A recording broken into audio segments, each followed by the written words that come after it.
Rest a little easier now. The Lee-Sar American Contract Systems facility has completed a project to cut down the amount of potentially cancer-causing gas emissions.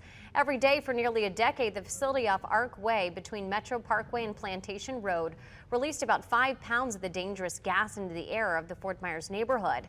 Now, the Department of Environmental Protection says it's only releasing 0.05 pounds. And now there is a whole new set of questions that are being asked. And Wink News reporter Claire Galt joins us live. Claire, how are the neighbors reacting to this news?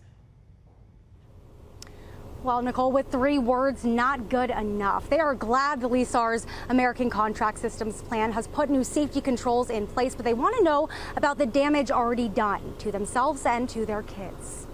Cindy Benai has spent the last 3 weeks terrified that she and her children will develop cancer. It's something that I'm very concerned about, I think about all the time. Not because the doctors found something, not because it runs in the family, but because on June 22nd, the Environmental Protection Agency announced anyone who lives, works, or plays near the Lee-Sar's American Contract Systems plant could be at an increased risk to develop cancer. It's extremely difficult because we have been going to school in this area since 2012. Since 2011, the plant released a toxic chemical called ethylene oxide, or ETO, into the air. And anyone and everyone who lives nearby has been breathing it in until Friday. That's when the Florida Department of Environmental Protection says the plant finished voluntarily installing these devices, called scrubbers, to reduce ETO emissions by 99.9%. I'm very happy that the building or the factory is doing what they need to do to move forward and protect the community, but I'm concerned about what happens to those of us who may have been affected before that. Lee-Sar's American Contract Systems is located along a Demo Lane in Fort Myers. That's east of Metro Parkway and south of Page Field. Nearby is Fort Myers Montessori, where Benai's children go, and Evangelical Christian School, where Amanda Hawkins sends her kids. Has been at ECS since she was 2 years old,